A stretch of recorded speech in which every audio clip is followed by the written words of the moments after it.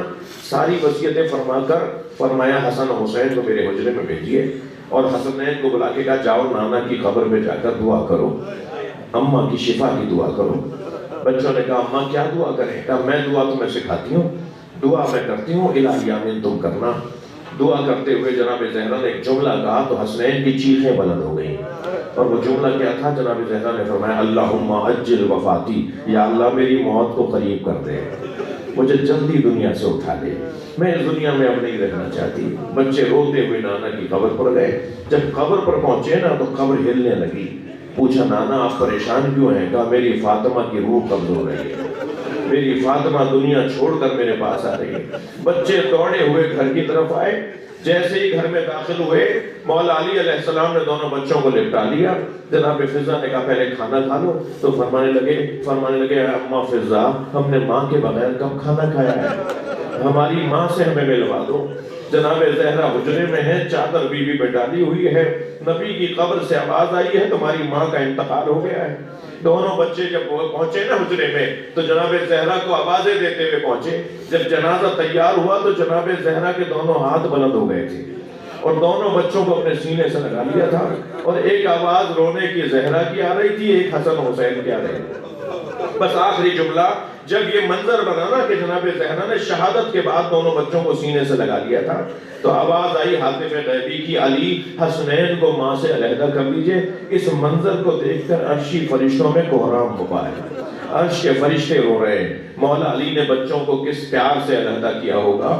اب میرا سوال بس آپ سے یہ ہے کہ کتنی محبت سے ماں کے جنازے سے بچوں کو علیحدہ کیا ہوگا علی نے۔ سلام ہو سکینہ بنت الحسین، تازیانے مارے جاتے رہے، حسین کے لاشے سے لپٹ لپٹ کے روتی رہے۔